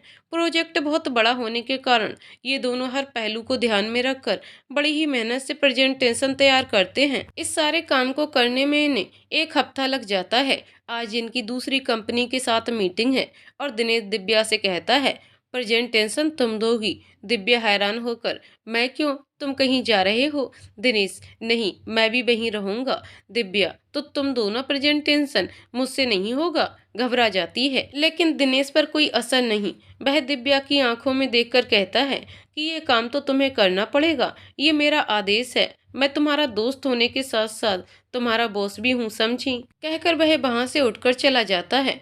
फिर वापस पलटकर, और हाँ, ये प्रोजेक्ट हाथ से जाना नहीं चाहिए। दिव्या के तो पसीने छूटने लगते हैं। वह कहती है कि इतनी बड़ी जिम्मेदारी वह अकेले कैसे पूरी करेगी। दिनेश उसको हौसला देते हुए बड़े प्यार से कहता है कि तुमने भी तो मेरे साथ पूरी तैयारी की है ना, तुम कर सकती हो। चलो अब जल्दी करो, मीटिंग का समय हो गया है। कहकर बाहर चला जाता है। पर असल में वह भी नर्वस है कि दिव्या ये सब कर लेगी। अगर ना कर पाई तो वह पापा को क्या जवाब देगा? फिर वह अपना सिर झटका कर कहता है कि अब जो होगा देखा जाएगा। उधर दिव्या सोचती है कि मुझे नर्वस नहीं होना। अगर दिनेश ने मुझ पर भरोसा किया है तो मुझे उसका भरोसा नहीं तोड़ना। वह फाइल उठाती है और मीटिंग हॉल में पहुंचती है। वहां सब पहुंच चुके हैं। दिव्या वहां पहुंचकर सबको हेलो बोलती है और प्रेजेंटेशन देना शुरू करती है। ना तो वह और ना ही दिनेश एक दूसरे की ओर देखते हैं। दिव्या बहुत ही अच्छे से एक एक बात को बड़े ही ढंग से एक्सप्लेन करती है। जैसे ही प्रेजेंटेशन खत्म होती है, सभी तालियां बजाते हैं। दिनेश की आंखों में भी चमक आ जाती है। प्रोजेक्ट तो इनको मिल ही जाता है। सभी वहां से चले जाते हैं। दिव्या एकदम से कुर्सी पर बैठ जाती है और पानी का गिलास उठाकर एक ही घूंट में पी जाती है। दिनेश उसे एकटक देखता रहता है। दिव्या कहती है कि ऐसे क्या देख रहे हो? दिनेश, तुम तो छिपी रुस्तम निकली, तुमने तो कर दिखाया। दिव्या मन में सोचते हुए, तुम्हारा विश्वास कैसे टूटने दे सकती थी? दिनेश, कहाँ खो गई? दिव्या, कहीं नहीं। दिनेश, चलें? दिव्या अपनी सीट पर चली जाती है। तभी नीलिमा उसके पास आकर उसे बधाई देती है और कहती है कि पार्टी कब दे रही हो? दिव्या, अभी चलो कैंटीन चलते हैं। उसे काफी थकान लग रही थी तो वह कॉफी पीना चाहती है। कैंटीन में जाकर वे दोनों समोसे और कॉफी ऑर्डर कर देते हैं। नीलिमा, दिव्या एक बात बताओ, तुम तो दिनेश सर को बहुत अच्छे से जानती हो, क्या ये शुरू से ही ऐसे रिजर्व नेचर के हैं? दिव्या, नहीं तो। दिनेश तो बड़ा ही खुशमिजाज है। नीलिमा, एक तुम्हारे साथ ही खुश रहते हैं, हमें तो ढंग से देखते भी नहीं। दिव्या, ठीक है, मैं कह दूंगी दिनेश से कि वह तुम्हें ढंग से देखा करे। नीलिमा घबराकर, ना, मेरी माँ, मेरी नौकरी चली जाएगी, मैं दूर से ही उनको देखकर खुश हो लूंगी। वह ऐसे दुखी सा मुंह बनाकर कहती है कि दिव्या को हंसी आ जाती है। वे दोनों वापस ऑफिस में आ जाती हैं और अपने काम में लग जाती हैं। अगले दिन दिव्या का जन्मदिन है। दिनेश उसको जन्मदिन की बधाई देता है। दिव्या तो इसी बात से खुश है कि दिनेश को उसका जन्मदिन याद है। उसके तो पैर ही जमीन पर नहीं पड़ रहे हैं। शाम को दिनेश जब दिव्या को घर छोड़ते वक्त एक पैकेट देता है और कहता है कि तुम्हारा गिफ्ट, अब जल्दी से तैयार हो जाओ, बाहर डिनर करने चलना है। दिव्या तो सातवें आसमान पर। वह और दिनेश अकेले पार्टी में हाथ में हाथ डाले डांस कर रहे हैं। तभी दिनेश उसकी आंखों के सामने चुटकी बजाता है और कहता है कि कहाँ खो गई, जल्दी करो। दिव्या, हाँ अच्छा, बस 2 मिनट में आई। दिनेश हंसते हुए, 2 मिनट देखते हैं तुम्हारे, 2 मिनट कितनी देर के होते हैं? दिव्या अपने रूम में जाकर पैकेट खोलती है तो उसमें पिंक कलर की साड़ी है जो दिव्या को बहुत पसंद आती है। आधे घंटे के बाद जब दिव्या तैयार होकर नीचे आती है तो दिनेश उसको देखता ही रह जाता है। पिंक साड़ी के साथ छोटी सी बिंदी, हल्का सा काजल, हाथों में चूड़ियां, खुले बालों के साथ दिव्या बहुत ही प्यारी लग रही थी। दिव्या, कैसी लग रही हूँ मैं? दिव्या की मम्मी, बड़ी ही प्यारी लग रही है मेरी बच्ची, नजर न लग जाए। दिनेश, नजर बट्टू को नजर नहीं लगती आंटी जी। दिव्या को गुस्सा आ जाता है। वह कहती है, नजर बट्टू मैं नहीं तुम हो, इसलिए मुझे नजर नहीं लगेगी। उसको जीभ दिखाती है। दिनेश उसके बाल पकड़कर खींचता है। मैं नजर बट्टू और तुम काली कुकड़ी। दिव्या, तुम छछूंदर। दिनेश, जंगली बिल्ली। दिव्या की मम्मी, बस करो तुम दोनों, लड़ते ही रहोगे तो देर हो जाएगी। दिव्या, मुझे नहीं जाना इसके साथ। जैसे ही मुड़कर जाने लगती है, दिनेश उसे गोद में उठा लेता है और बाहर की ओर ले जाता है। दिव्या उसे बड़े प्यार से देखती रहती है और सोचती है कि काश दिनेश मेरा हो जाए, और उसकी आंखों में आंसू आ जाते हैं और वह अपनी आंखें बंद कर लेती है, कहीं ये आंसू दिनेश न देख ले। दिनेश उसे गाड़ी में बैठा देता है और बड़ी लंबी सांस लेकर कहता है कि कितनी मोटी है तू, कम खाया कर, मेरी तो सांस ही फूल गई। दिव्या, तो डिनर पर क्यों ले जा रहे हो? सैर पर चलते हैं। दिनेश, आइडिया तो अच्छा है, पर मेरा तो ख्याल करो। मैं सैर पर जाऊंगा तो गायब भी हो जाऊंगा। जोर जोर से हंसने लगता है। उसे देखकर दिव्या भी हंसने लगती है। जब वे लोग रेस्तरां में पहुंचते हैं तो वेटर उन्हें एक टेबल की ओर ले जाता है जिन्हें दिनेश ने पहले ही बुक कर दिया था। वे दोनों वहां बैठ जाते हैं। हल्का हल्का म्यूजिक बज रहा है। दिव्या और दिनेश सामने बैठे हैं। दिव्या दिनेश को एक टक देख रही है और दिनेश मेन्यू पढ़ रहा है, पर उसे दिव्या की नज़र खुद पर महसूस हो रही है। वह मेन्यू पढ़ते हुए ही दिव्या से कहता है कि ऐसे मत देखो, तुम्हें मुझसे प्यार हो जाएगा। दिव्या हड़बड़ा जाती है और दूसरी तरफ देखने लग जाती है। दिनेश, मैं तो मजाक कर रहा था। हाँ तो क्या खिलाओगी? दिव्या, तुम पार्टी दे रहे हो, तुम डिसाइड करो। दिनेश, ओए हेलो, जन्मदिन तुम्हारा है तो मैं ऑर्डर क्यों करूँगा? दिव्या, तुम अभी भी कंजूस के कंजूस हो। दिनेश, इसमें कंजूस वाली क्या बात है? जब मेरा जन्मदिन आएगा तो मैं खिला दूंगा। अब जल्दी से ऑर्डर करो, बहुत भूख लगी है। दिव्या ने खाना ऑर्डर कर दिया। पीछे संगीत बज रहा था। गाने के बोल थे, ये समा समा है ये प्यार का, किसी के इंतजार का। दिव्या सोचती है, काश ये समय यहीं थम जाए और दिनेश और उसका साथ हमेशा ही बना रहे। दिनेश, दिव्या, मुझे लगता है कि तुम्हें किसी डॉक्टर को दिखा लेना चाहिए। दिव्या, क्यों, मुझे क्या हुआ है? दिनेश, ये जो तुम जागते हुए सपने देखने लग जाती हो ना, ये नॉर्मल इंसान की निशानी नहीं है। दिव्या, तुम सुधरोगे नहीं। तुम यहाँ सबके सामने अपनी इज्जत करवा के ही रहोगे। दिनेश, इज्जत तो तुम मेरी बहुत करती हो, ये तो मैं जानता ही हूँ। तभी वेटर खाना लेकर आता है। वे दोनों खाना खाने लगते हैं। खाना खत्म होते ही जब वेटर बिल लेकर आता है तो दिव्या बिल पे करने लगती है, पर दिनेश स्लिप ले लेता है। दिव्या, मैं पे कर रही हूँ ना। दिनेश, मेरे रहते तुम क्यों पे करोगी?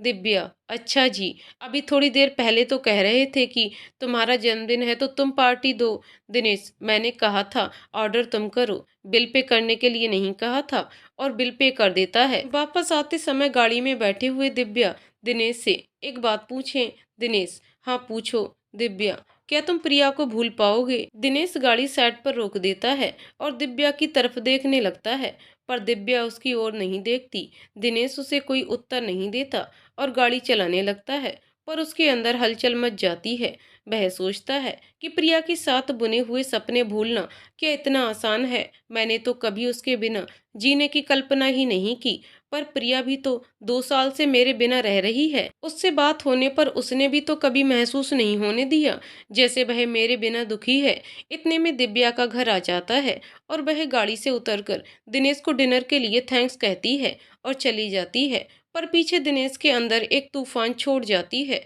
दिनेश सोचता है कि मेरी जिंदगी कहाँ जा रही है, या मैं इसे जाने दे रहा हूँ। मैं कब से इतना मतलबी हो गया?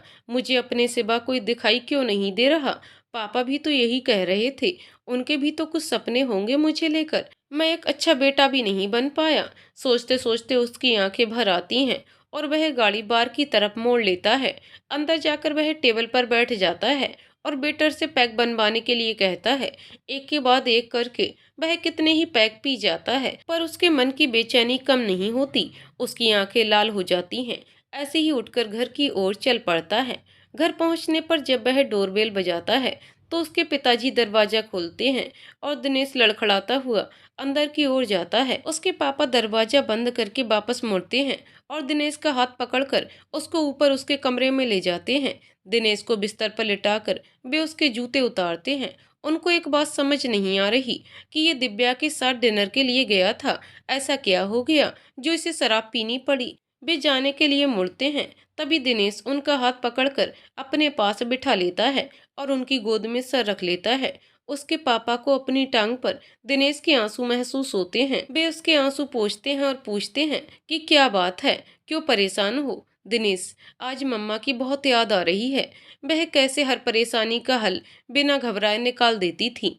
पापा, हाँ बेटा, ये गुड़ तो उसी में था। मुझे भी उसकी कमी बहुत खलती है। मेरे बिना कहे ही वह हर बात समझ जाती थी। उसके जाने के बाद मैंने पूरी कोशिश की कि तुम्हें उसकी कमी महसूस ना हो, पर मैं इसमें सफल ना हो सका। दिनेश, नहीं पापा, आप तो बहुत अच्छे हो। बस मैं ही दोराहे पर खड़ा हूँ। मुझे समझ नहीं आ रहा कि मैं क्या करूँ। पापा, जब भी ऐसी परिस्थितियाँ आए तो हमेशा दिल की सुनो। दिमाग को कभी हावी नहीं होने देना। अच्छा अब तुम सो जाओ, बहुत रात हो गई है। दिनेश, गुड नाइट पापा। पापा, गुड नाइट बेटा। दिनेश पल भर में ही सो जाता है। उधर दिव्या की आंखों से नींद कोसों दूर है। वह अपने आप को कोसने लगती है कि उसने दिनेश से प्रिया के बारे में क्यों पूछा। कितना मजा कर रहे थे हम दोनों, सारा मजा किरकिरा कर दिया। क्या सोच रहा होगा दिनेश मेरे बारे में? फोन करूं या नहीं? टाइम भी तो इतना हो गया है। दिव्या बेचैनी से अपने कमरे में चक्कर लगाए जा रही है, फिर थककर सोफे पर बैठ जाती है और अपनी आंखें बंद कर लेती है।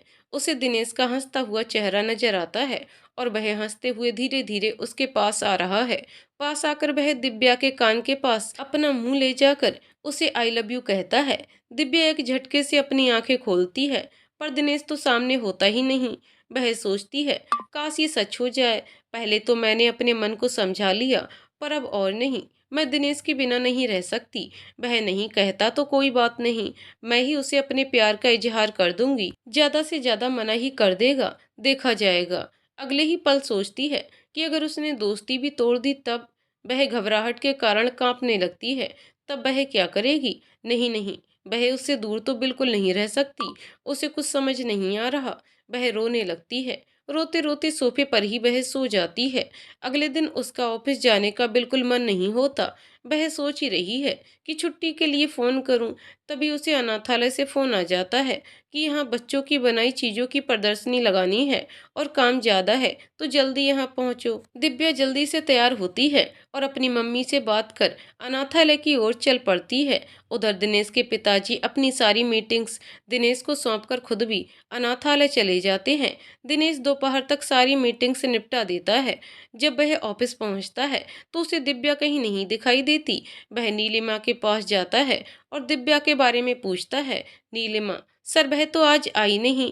दिनेश, कुछ पता है कि क्यों नहीं आई? नीलिमा, नहीं सर, मुझसे उसकी कोई बात नहीं हुई। दिनेश अपने केबिन में चला जाता है और फाइल देखने लगता है, पर उसका मन काम में बिल्कुल नहीं लग रहा। नौकर खाना लगाने के लिए पूछता है, पर दिनेश मना कर देता है। थोड़ी देर ऐसे ही बैठा रहने के बाद वह दिव्या को फोन करता है। दिव्या, हेलो। दिनेश, कहाँ हो तुम? दिव्या हैरान होकर, क्या बात है, सब ठीक तो है ना? दिनेश, जितना पूछा है उतना बताओ। दिव्या, ऐसे तो कभी बात नहीं की दिनेश ने, वह अपने ही ख्यालों में खोई हुई है। दिनेश जोर से चिल्लाता है। दिव्या, सुन रही हो तुम? मैं कुछ पूछ रहा हूँ। दिव्या हड़बड़ाकर, हाँ हाँ, वो मैं अनाथालय।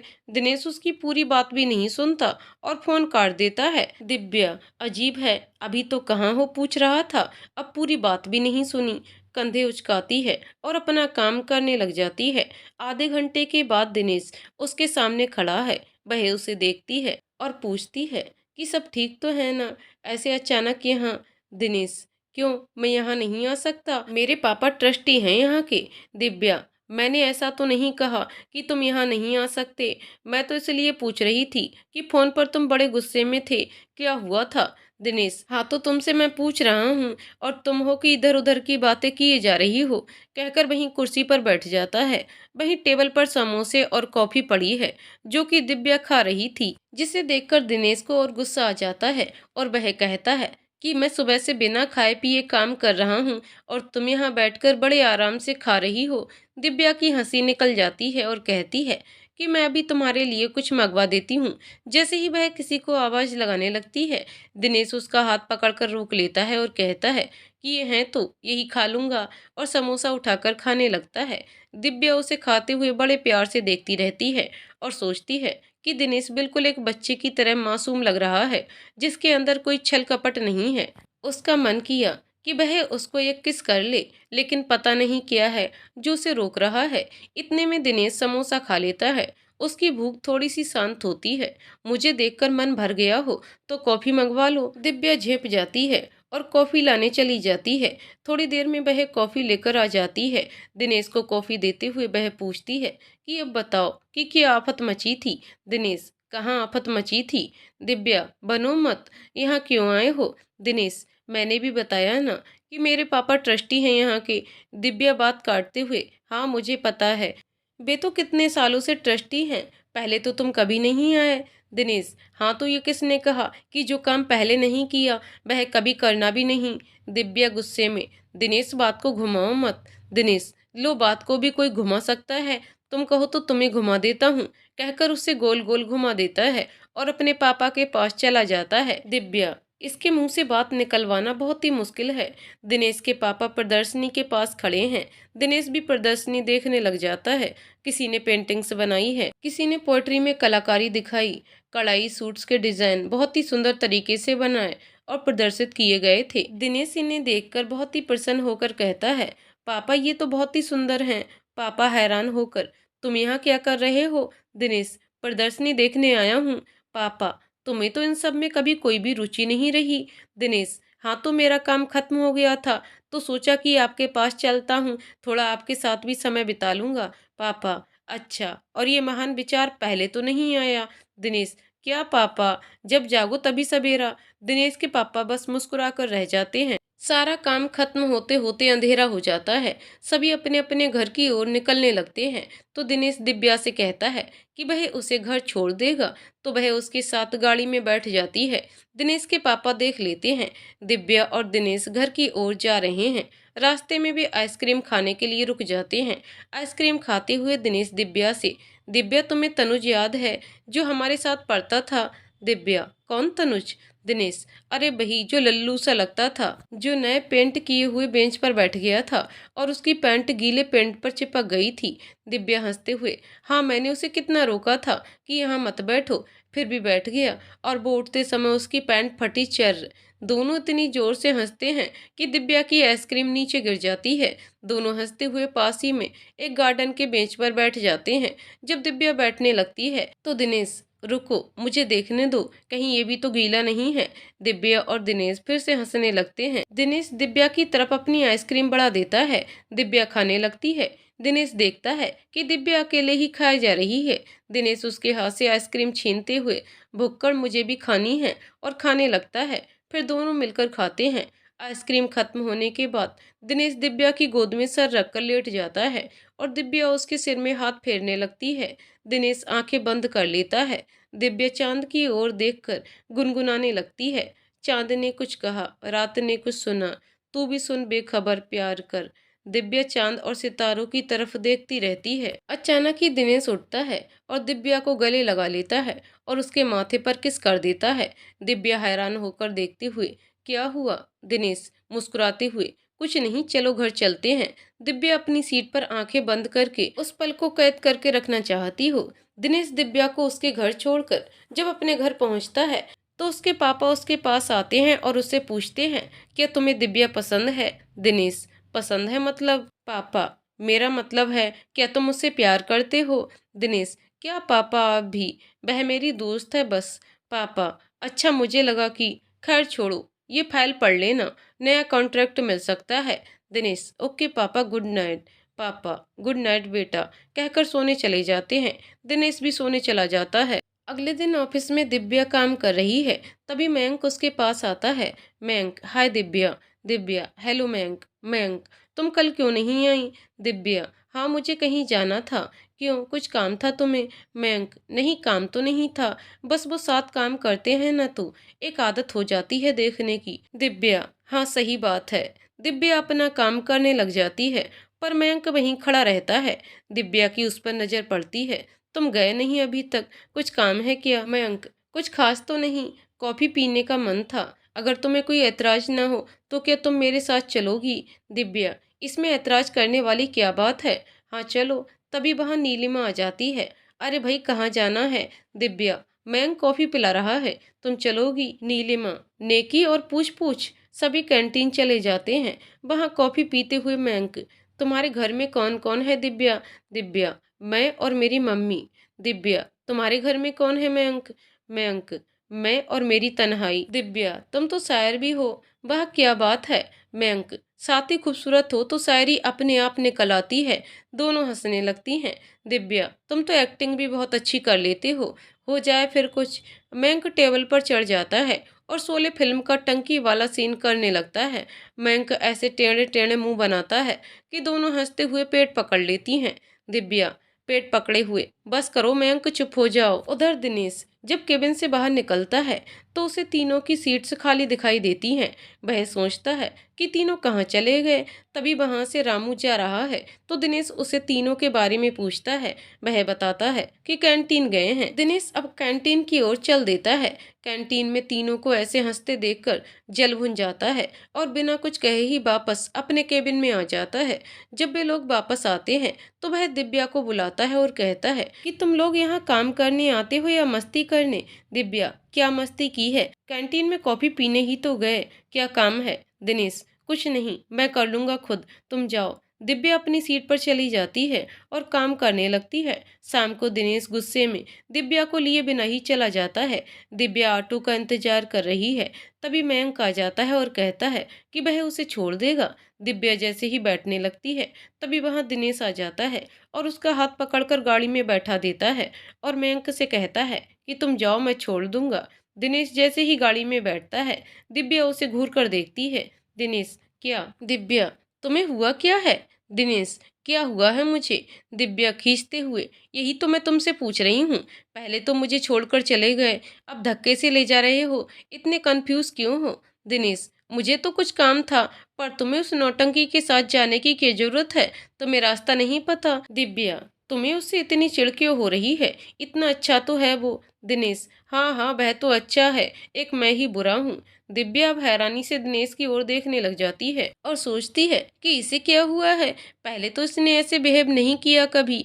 दिव्या को जब दिनेश घर छोड़कर वापस आता है तो उसे प्रिया का फोन आता है। दिनेश, हाय प्रिया, बहुत टाइम के बाद फोन किया। प्रिया, पहले हालचाल तो पूछ लेते, तुम भी ना, तुम्हारी टाइमिंग अभी भी खराब है। दिनेश हंसते हुए, मेरे पूछने न पूछने से क्या होता है, मुझे बोलने का मौका अब कहाँ मिलने वाला है? प्रिया नाराज होते हुए, अच्छा अब मैं बोलूंगी ही नहीं। दिनेश हंसते हुए, पेट में गैस हो जाएगी, जल्दी से बताओ क्या बात है। प्रिया, मैं कुछ दिनों के लिए मम्मी के पास आई हूँ, तुम मिलोगे मुझे कल शाम को? दिनेश, हाँ मिलेंगे, क्यों नहीं, बताओ कहाँ मिलना है? प्रिया, वहीं कॉफी शॉप में। Dinesh, okay bye. अगले दिन दिनेश कुछ ज्यादा ही खुश होता है और जल्दी से अपना काम खत्म कर लेता है। शाम होते ही दिव्या को बिना लिए ही चला जाता है। दिव्या को लगता है कि दिनेश वापस आ जाएगा, लेकिन वह नहीं आता। वह मयंक के साथ चली जाती है। मयंक, दिव्या कुछ खाओगी? दिव्या, नहीं। मयंक, पर मुझे तो बहुत भूख लगी है। दिव्या, तो तुम खा लो। मयंक, लो कर लो बात, मैं अकेले खाते हुए अच्छा लगूंगा। ऐसा करते हैं, कॉफी पी लेते हैं, कहकर कॉफी शॉप की तरफ मुड़ जाता है। उधर दिनेश जब कॉफी शॉप में पहुंचता है तो प्रिया पहले से ही बैठी होती है। वे दोनों एक दूसरे के गले लगते हैं और उसके बाद 2 कप कॉफी ऑर्डर कर देते हैं। दिनेश, और सुनाओ कैसी हो? प्रिया, तुम्हारे सामने हूँ, कैसी लग रही हूँ? दिनेश, जैसी पहले थी, बस पैंट टॉप की जगह अब साड़ी ने ले ली है और ये गहने। प्रिया, हाँ, अब शादी जो हो गई है तो उसका टैग भी तो लगाना है, पर तुम तो बदल गए हो, तुम्हारे चेहरे पर एक अलग ही चमक दिखाई दे रही है। दिनेश, वो तो तुमसे मिलने की खुशी में चमक आ गई है। प्रिया, अच्छा जी, इतना मिस करते हो मुझे? मुझे तो लगा कि अब तो किसी और को पसंद कर लिया होगा। दिनेश, तुम कहो तो यहीं ढूंढ लेता हूँ, मुझ पर तो अभी भी बहुत लड़कियां मरती हैं। तभी शॉप में मयंक और दिव्या दाखिल होते हैं। दिनेश की नज़र उन पर पड़ती है तो वह गुस्से से भर जाता है। मयंक भी उन दोनों को देख लेता है। मयंक 2 कॉफ़ी ऑर्डर करता है और दिव्या को दिनेश के बारे में बताता है। दिव्या जब दिनेश की तरफ देखती है तो उसके साथ प्रिया को देखकर हैरान हो जाती है और सोचती है कि ये अभी प्रिया से मिलता है, दिनेश उसे भूल नहीं पाया। प्रिया जब दिनेश को बड़ी देर से दूसरी तरफ मुंह घुमाए देखती है तो वह खुद भी उधर देखती है तो दिव्या को देखकर उसकी आंखों में चमक आ जाती है। उसके साथ मयंक को देखकर दिनेश से पूछती है कि दिनेश, ये दिव्या के साथ कौन है? दिनेश, उसका कलीग है। प्रिया, मुझे लगा उसका मंगेतर है, क्या वे दोनों आपस में प्यार करते हैं? दिनेश गुस्से से, तुम लड़कियां भी ना, किसी लड़की व लड़के को साथ देखा नहीं कि प्यार करते हैं का ढिंडोरा पीटने लग जाती हैं। प्रिया दिनेश को गुस्से में देखकर हैरान रह जाती है। प्रिया, दिनेश क्या हो गया है जो इतने हाई पर हो रहे हो? मैंने तो ऐसे ही पूछा था। अच्छा छोड़ो उन्हें, तुम कॉफी पियो, ठंडी हो रही है। दिनेश कॉफी पीने लगता है पर उसका पूरा ध्यान मयंक और दिव्या पर है। दिव्या, मयंक, हमें चलना चाहिए यहाँ से। मयंक, चलते हैं, पर कॉफी तो पी लो। दिव्या जानती है कि दिनेश को उसका मयंक के साथ बैठना पसंद नहीं है। वह मन ही मन सोचती है कि उसे मयंक के साथ आना ही नहीं चाहिए था, वह अकेले ही घर क्यों नहीं चली गई। पर अगले ही पल वह सोचती है कि दिनेश भी तो प्रिया के साथ बैठा है, तो वह मयंक के साथ क्यों नहीं बैठ सकती। तभी मयंक कहता है कि कहाँ खो गई। दिव्या, कहीं नहीं। मयंक, अच्छा एक बात बताओ, ये जो लड़की दिनेश के साथ है, कौन है वो। दिव्या, ये प्रिया हमारे साथ ही कॉलेज में पढ़ती थी। मयंक, मुझे तो कुछ ठीक नहीं लग रही। दिव्या, क्यों, ऐसा क्या देख लिया तुमने। मयंक, अरे शादीशुदा है, फिर भी दूसरे मर्दों के साथ बैठी है, शर्म नहीं आती इसे। Divya, Mayank, how cheap you, दोस्त है वो, शादी होने का क्या मतलब है कि किसी से बात भी ना करो। मयंक, अरे तुम तो गुस्सा कर गई, मेरा ये मतलब नहीं था। दिव्या, अच्छा तो क्या मतलब था। मयंक मुंह में बड़बड़ाते हुए, यार मैंने क्या ये टॉपिक छेड़ लिया, ये तो जंगली बिल्ली की तरह पीछे ही पड़ गई। दिव्या, मुंह में क्या बड़बड़ा रहे हो, इधर देखकर बात करो। तभी प्रिया वहां पहुंच जाती है और दिव्या से हाय दिव्या। दिव्या, हेलो प्रिया, कैसी हो। प्रिया, ठीक हूँ, तुम सुनाओ क्या चल रहा है। तभी दिनेश भी वहां आ जाता है, दोनों वहीं बैठ जाते हैं। दिव्या, सब अच्छा चल रहा है। प्रिया मयंक की ओर इशारा करते हुए, मिलवाओगी नहीं। दिव्या, क्यों नहीं, ये मेरे कलीग हैं, मयंक, और मयंक की ये है प्रिया। दोनों एक दूसरे को हेलो बोलते हैं। प्रिया मयंक से, क्या तुम्हारी शादी हो गई है। मयंक अचानक आए ऐसे सवाल से हड़बड़ा जाता है, पर फिर संभल कर कहता है कि नहीं, अभी नहीं हुई। प्रिया ताली बजाते हुए, क्या इत्तेफाक है, हमारी दिव्या भी कुंवारी है। दिनेश और दिव्या दोनों एक दूसरे को देखते हैं कि ये क्या कह रही है। मयंक भी हैरान हो जाता है। तभी दिव्या, अच्छा तो तुमने मैरिज ब्यूरो खोल लिया है जो सबकी शादियां करवाती फिर रही हो। प्रिया मुस्कुराते हुए, सबकी नहीं डियर, सिर्फ उनकी जिनकी मुझे फिक्र है। दिव्या, मेरी फिक्र करने की तुम्हें जरूरत नहीं है, मैं खुद देख लूंगी, तुम अपना घर संभालो। चलो मयंक, कहकर उठकर जाती है। मयंक भी उसके साथ हो लेता है। दिनेश ठगा सा उसे देखता रहता है और सोचता है कि ये प्रिया से ऐसे क्यों बात कर रही थी। दोनों के जाने के बाद दिनेश प्रिया से ये सब क्या है, तुम्हें बताया था ना मैंने कि वे दोनों कलीग हैं, फिर तुमने वही बात क्यों छेड़ी। प्रिया, मैं तो उसका भला ही कर रही थी, ये सोचकर कि उसकी भी जोड़ी बन जाए। दिनेश, तुम अपनी जोड़ी संभालो, दूसरों के मामले में टांग मत घुसेड़ो, समझी। चलो अब घर चलो, कितना अच्छा मूड था, सब खराब कर दिया। बाहर निकलकर मयंक दिव्या से, तुम दोनों तो एक साथ पढ़ते थे, पर तुम उसके साथ कैसे बात कर रही थी। दिव्या, तुम नहीं जानते उसे, बेवक्त की बात करती है, वो पहली बार तुमसे मिली है और मिलते ही सीधा शादी की बात लेकर बैठ गई। ऐसे कौन बात करता है भला। मयंक, चलो छोड़ो उसे, तुम अपना मूड क्यों खराब करती हो। दोनों घर चले जाते हैं। दिव्या अभी भी गुस्से में है। उसे दिनेश का फोन आता है। दिव्या गुस्से में फोन उठाती है, पर बोलती कुछ नहीं। दिनेश समझ जाता है कि पारा हाई है। दिनेश, लगता है कि कहीं आग बरस रही है, टेम्परेचर बहुत बढ़ गया है। दिनेश, लगता है फायर ब्रिगेडर को बुलाना ही पड़ेगा। दिनेश, भड़की हुई क्यों हो, बात क्यों नहीं कर रही हो, वहां बेचारी प्रिया को भी डांट दिया। दिव्या, प्रिया तो बेचारी है, वह तो किसी को कुछ कहती नहीं, मैं तो हाथ में हथौड़ा लेकर घूमती हूँ। दिनेश, इतना गुस्सा किस बात पर है, तुम तो ऐसे किसी के साथ बात नहीं करती, क्या हुआ है मुझे तो बताओ। दिव्या, प्रिया को बात करने का तरीका नहीं है, वो कैसे बात कर रही थी, तुम उसको ज्यादा ही भाव देते हो, सिर पर चढ़ाकर रखा है, कहाँ क्या बात करनी है उसे बिल्कुल पता नहीं चलता। कह देना उसे आइंदा से मेरे और मयंक के बारे में उल्टी सीधी बात ना करे। दिनेश, शांत हो जाओ, कह दूंगा। अच्छा छोड़ो उसे, मैं ये कह रहा था कि कल तुम ऑफिस आ रही हो। दिव्या, हाँ क्यों ना आऊं। दिनेश, यार मैंने कब कहा कि मत आओ। दिव्या, हाँ तो पूछ क्यों रहे हो। दिनेश, मन में ये तो लड़ने के पूरे मूड में है, इसका मूड कैसे ठीक करूं। कुछ याद करते हुए, दिव्या, उस दिन तुमने जो आलू के पराठे बनाए थे ना, वे बहुत ही टेस्टी थे, बड़ा मन कर रहा है खाने का, अगर तुमने कल आना है तो बनाकर लाना, बस यही कहने के लिए पूछ रहा था। दिव्या, मैं क्यों लाऊं, अपनी चहेती से बनवा लो। दिनेश, क्या है यार, मैं कब से मनाने की कोशिश कर रहा हूँ और तुम भाव खाए जा रही हो। दिव्या, मना रहे थे, मुझे तो लगा तुम प्रिया की तारीफ कर रहे थे, बेचारी ये बेचारी वो। दिनेश, तुम जानती हो ना मुझे मनाना नहीं आता, मैं फिर भी कोशिश कर रहा हूँ, अब तुम सीधे से अपना मूड ठीक कर लो, नहीं तो मैं वहां आ जाऊंगा। दिव्या मुस्कुराते हुए बड़े प्यार से कहती है, ठीक है कर लिया मूड ठीक, अब खुश, ले आऊंगी पराठे, अब रखो फोन, मुझे नींद आ रही है। दिनेश फोन रख देता है और कहता है, शुक्र है इसका मूड ठीक हुआ, पता तो करना ही पड़ेगा प्रिया और दिव्या के मैटर का। अगले दिन ऑफिस में दिव्या दिनेश के लिए नाश्ता लेकर आती है। मयंक और नीलिमा उसे सीढ़ियाँ चढ़ते हुए ही मिल जाते हैं। दिव्या के हाथ में टिफिन पकड़े देखकर नीलिमा पूछती है कि इसमें क्या है। दिव्या, दिनेश के लिए नाश्ता है, आलू के पराठे। दोनों एक साथ रोनी सूरत बनाकर, सिर्फ सर के लिए, हमारे लिए नहीं लाई। दिव्या, रो मत नौटंकियो, तुम लोग के लिए भी लाई हूँ। वैसे तुम लोग घर से नाश्ता करके नहीं आए। मयंक, वो तो कब से हजम हो गया। पेट पर हाथ लगाते हुए, ये देखो। तीनों हंसने लग जाते हैं। दिव्या उन दोनों को नाश्ता देकर दिनेश के केबिन में जाती है। दिनेश उसके चेहरे को बहुत ही ध्यान से देखकर उसका मूड जानने की कोशिश कर रहा है। तब तक दिव्या उसके लिए नाश्ता लगा देती है। लो खा लो अब जल्दी से, नहीं तो ठंडे हो जाएंगे। दिव्या, कहाँ खो गए। दिनेश, कहीं नहीं, तुम तो सच में ही बना लाई। दिव्या, हम, क्योंकि झूठ मूठ के मुझे बनाने नहीं आते। दोनों हंसने लगते हैं। दिनेश, तुम भी खाओ। दिव्या, मुझे भूख नहीं है, मैं खा कर आई हूँ, मैं चलती हूँ, मुझे काम है।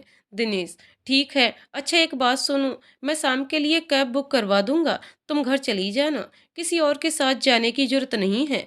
दिव्या, ठीक है। सीट पर पहुंचते ही नीलिमा, क्या पराठे थे, बहुत टेस्टी। मयंक भी उसकी हाँ में हाँ मिलाता है और कहता है कि इतनी मेहनत की है तुमने तो रिटर्न गिफ्ट तो बनता है। मेरे पास आज शाम की मूवी की 3 टिकट्स हैं, तो चलें। दिव्या, दिनेश के बारे में सोचकर, नहीं तुम दोनों जाओ, मुझे कुछ काम है। नीलिमा, काम तो होते रहेंगे, चलो ना, मेरे घर वाले ऐसे तो मुझे भी नहीं जाने देंगे, तुम्हारे बहाने से मैं भी चली जाऊंगी, चलो ना प्लीज। दिव्या, ठीक है। दिनेश को प्रिया का फोन आता है और वह उसे कहती है कि उसे कोई जरूरी काम है, शाम को मिल सकते हो। दिनेश, ठीक है, आ जाऊंगा। शाम को दिनेश दिव्या को कैब में बिठाकर खुद प्रिया से मिलने चला जाता है। जैसे ही दिनेश ऑफिस से निकलता है, दिव्या गाड़ी रुकवाती है, उसमें नीलिमा भी आकर बैठ जाती है। गाड़ी को वो सिनेमा हॉल की तरफ मुड़वा लेते हैं, जहां मयंक पहले से ही उनका इंतजार कर रहा है। जैसे ही भी दोनों पहुंचती हैं, वे हॉल के अंदर चले जाते हैं। उधर जब दिनेश प्रिया के पास पहुंचता है तो प्रिया से पूछता है कि क्या जरूरी काम है। प्रिया, पिक्चर की टिकट्स दिखाते हुए, मेरी सहेली के साथ जाने वाली थी, पर उसे कोई काम आ पड़ा तो उसने मना कर दिया, तो मैंने सोचा कि तुम्हारे साथ चला जाए। क्यों, है ना ग्रेट आइडिया। दिनेश, मुझे तुम्हें पहले बताना चाहिए था, मैं अपनी इम्पोर्टेंट मीटिंग छोड़कर यहाँ आया हूँ। प्रिया, इसीलिए तो बताया नहीं, तुम मना कर देते ना। चलो अब नहीं तो फिल्म शुरू हो जाएगी। दिनेश का मन तो नहीं था, पर अब मीटिंग तो कैंसिल कर ही दी थी, तो उसे जाना पड़ा। उधर सभी फिल्म का आनंद ले रहे थे। मयंक बीच बीच में दिव्या को भी देख लेता है, पर दिव्या का पूरा ध्यान पिक्चर में है। तभी इंटरवल हो जाता है, सब कुछ खाने पीने का सामान लेने के लिए बाहर आ जाते हैं और दिव्या वहां साइड में खड़ी है। तभी उसे धक्का लगता है और वह गिरने ही वाली है कि मयंक उसे संभाल लेता है। तभी सामने वॉशरूम से दिनेश बाहर निकलता है और देखता है कि दिव्या मयंक की बाहों में है। वह सोचता है, ये दोनों यहाँ क्या कर रहे हैं। मैंने तो दिव्या को घर जाने के लिए कैब में बिठाया था, ये यहाँ पिक्चर देखने आ गए। उसे अब गुस्सा आने लगता है। वह गुस्से में दिव्या के पास जाने लगता है कि प्रिया उसे रोक देती है। प्रिया, मैं ना कहती थी कि इनमें कुछ तो खिचड़ी पक रही है, देखो तो दोनों एक साथ कितने सुंदर लग रहे हैं। दिनेश को अब और गुस्सा आ जाता है। वह एक झटके में प्रिया से अपना हाथ छुड़ा लेता है और कहता है कि जैसा तुम सोच रही हो वैसा कुछ नहीं है उन दोनों के बीच। प्रिया, अच्छा, बहुत भोले हो तुम, लग जाएगा तुम्हें भी पता, अब तुम उन दोनों को अकेला छोड़ दो, चलो हम फिल्म देखते हैं। उसे जबरदस्ती खींच कर ले जाती है। दिनेश उन दोनों को पीछे मुड़ मुड़ कर देखते हुए चला जाता है। मयंक दिव्या को छोड़ देता है और पूछता है कि तुम ठीक हो। दिव्या, हाँ। तभी वहां नीलिमा आ जाती है और कहती है, क्या हुआ, तुम्हें पूछने भेजा था ना कि दिव्या ने क्या खाना है, और तुम तो यहीं रह गए, अब मैं अपनी मर्जी से ही ले आई। मयंक, दिव्या को किसी का धक्का लग गया तो वह गिरने लगी थी, इसलिए देर हो गई। नीलिमा घबरा कर, लगी तो नहीं कहीं। दिव्या, नहीं, बच गई, चलो फटाफट से अंदर चलो, पिक्चर शुरू हो गई है। सभी अंदर चले जाते हैं, पर दिनेश, उसको कहाँ पिक्चर दिखाई दे रही है, उसका तो खून उबल रहा है। उसको तो हीरो हीरोइन में मयंक और दिव्या दिखाई दे रहे हैं। उसका चेहरा सख्त होता जा रहा है। इस मयंक की इतनी हिम्मत, ये दिव्या के साथ फ्लर्ट करेगा। दिव्या, वह तो बहुत भोली है, उसे कहाँ इन बातों की समझ है, वह तो हमेशा से ही पढ़ाकू रही है। ये मयंक उसके इसी भोलेपन का फायदा उठा रहा है, मुझे ही कुछ करना पड़ेगा। पर दिव्या को जब मैंने सीधे घर जाने के लिए कहा था तो उसने मेरी बात क्यों नहीं मानी। दिनेश का दिमाग अब काम करना बंद हो गया और उसमें मयंक और दिव्या के लिए गुस्सा भर गया। आगे की कहानी अगले वीडियो में। तो दोस्तों आपको कहानी कैसी लगी कमेंट करके ज़रूर बताइएगा। कहानी पसंद आई हो तो वीडियो को लाइक शेयर करें और चैनल को सब्सक्राइब करें। कहानी को पूरा सुनने के लिए बहुत बहुत धन्यवाद दोस्तों।